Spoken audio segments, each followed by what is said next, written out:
Sa bisa ng search warrant, nasa kote ng mga operatiba ang isang lalaki matapos makumpiskahan ng ilegal na baril at mga bala sa isinagawang operasyon sa Iloilo City.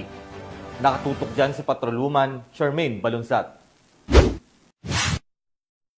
Arestado ang isang lalaki matapos magsagawa ng matagumpay na operasyon ang mga tauhan ng Iloilo City Police Station 2 na pinangunahan ng kanilang officer in charge na si Police Captain Jeffrey Delgado kasama ang Special Weapon and Tactics Team ng Iloilo City Police Office sa bisa ng isang search warrant sa Barangay San Isidro, La Paz, Iloilo City noong ika-7 ng Oktubre taong kasalukuyan. Ang nasabing search warrant ay nilagdaan ni Honorable Cyril Regalado, Second Vice Executive Judge ng RTC Branch 31, na humantong sa pagkakaaresto ni alias Richard, 44 na taong gulang at residente ng nasabing syudad. Sa isinagawang operasyon, nakumpiska ang isang caliber 38 revolver, isang 9mm Taurus compact pistol at mga bala. Kasalukuyang nasa kusudian na ng kapulisan ng arestado at maharap sa kasong paglabag sa RA 10591